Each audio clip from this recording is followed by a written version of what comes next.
Guys welcome back to my YouTube channel. तो आज की वीडियो बहुत ज्यादा स्पेशल होने वाली है क्योंकि आज मैं आपको बताऊंगी स्टिमुलेटेड रैंक लिस्ट। ये लिस्ट क्या होती है और इस रैंक से क्या आपका एक कॉलेज प्रेडिक्ट हो सकता है कि नहीं, और यदि आपकी रैंक बहुत ज्यादा लो है तो क्या आपको एक अच्छा कॉलेज मिलेगा कि नहीं मिलेगा। और इसी बीच में डिस्कस करूंगी अपने टाइम का एक्सपीरियंस जो मैंने फील करा था जब स्टिमुलेटेड रैंक लिस्ट निकली थी।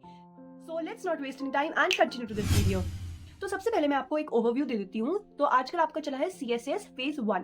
तो सीएसएस फेज 1 में आपकी बेसिक डिटेल्स भरी जाती है, पेरेंट्स की डिटेल्स भरी जाती है, एजुकेशनल डिटेल्स भरी जाती है, और अगर आप किसी कैटेगरी से बिलोंग करते हो तो उसके सर्टिफिकेट्स भी आप इसमें अपलोड कर देते हो। कुछ ही दिनों में आपका सीयूटी का रिजल्ट भी आ जाएगा। रिजल्ट आने के बाद सीएसएस का फेज 2 खुल जाएगा, जिसमें आपको अपनी प्रेफरेंस डालनी पड़ेगी कि आप कौन से कोर्स को टारगेट कर रहे हो और कौन से कॉलेज को आप टारगेट कर रहे हो। ये होगी फेज 2 की। इसके बाद फेज 3 चलेगा, जिसमें आपके राउंड्स होंगे, round 1, round 2, round 3, spot round 1, ऐसे ऐसे आपके राउंड्स चलेंगे जिसमें आपको कॉलेज अलॉट होंगे। तो इसकी भी डिटेल्ड वीडियो मैं अपने यूट्यूब चैनल पे डाल दूंगी, तो उसको भी देखना मत। Now what is this stimulated rank list. तो मान लो मैंने 700 स्कोर करे आउट ऑफ 800 और मैंने सिर्फ 2 कोर्सेज को टारगेट किया, एक बीए इकोनॉमिक्स को और एक बीए पॉलिट साइंस को। और मेरे पोर्टल पर अब स्टिमुलेटेड रैंक लिस्ट आ चुकी है, मेरे को दोनों के अपनी रैंक्स दिख रही है। तो इकोनॉमिक्स में मैंने देखा कि मेरी रैंक हो रही है 500। तो इसका मतलब ये हुआ कि मुझसे आगे टोटल 499 बच्चे हैं जिन्होंने मुझसे ज्यादा स्कोर किया है और मेरी रैंक है 500।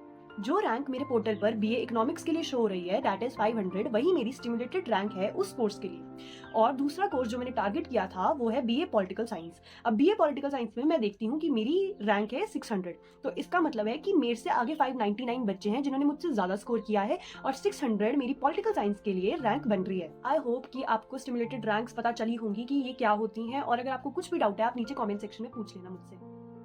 तो अब मैं यहाँ से आती हूँ दूसरे टॉपिक के ऊपर कि अगर मेरी रैंक 5000 है, 6000 है, 7000 है, तो क्या मुझे डिमोटिवेट फील होना चाहिए कि नहीं। Let me be very very very clear about this कि your rank don't decide whether you will get north campus college, south campus college और off campus college. Yes, this is the truth. But how is it possible. So let me take an example. मैं अपना ही example ले रही हूँ। मेरे आए 700 marks 800 में से और मेरा टारगेट कोर्स था इंग्लिश ऑनर्स। पर मैं अपनी रैंक देखती हूँ, मेरी रैंक है 5000। मैं हो गई डिमोटिवेट। बट येस, कहीं ना कहीं मैं ये भी सोच रही हूँ कि जो मुझसे ऊपर 5000 बच्चे हैं, जरूरी नहीं है कि उनका भी target course BA English honours हो। क्या पता किसी ने अपना बीए इंग्लिश ऑनर्स को बैकअप में रखा हो, किसी ने अपनी लास्ट प्रेफरेंस रखी हो बीए इंग्लिश ऑनर्स, या फिर किसी की 15th प्रेफरेंस हो। And trust me, chances are very less जो आपने टारगेट किया है कोर्स वही वो 4000 बच्चे भी टारगेट करें। So yes, ranks very according. And yes, जो एनटी का ऑफिशियल नोटिस आता है उसमें भी ये बात क्लियरली लिखी होती है कि your ranks are not permanent. मान लो किसी बच्चे की 4000 रैंक आई और वो इतना डिमोटिवेट हो गया कि उसने अपनी प्रेफरेंस ही चेंज कर दी। उसने करना था बीकॉम ऑनर्स पर उसने कर दिया बीए पॉलिटिकल साइंस ऊपर, और उसने अपनी सारी कॉलेजेस की प्रेफरेंसेस भी चेंज कर दी, ऑफ को सबसे ऊपर कर दिया, फिर साउथ रख लिया, फिर नॉर्थ रख लिया।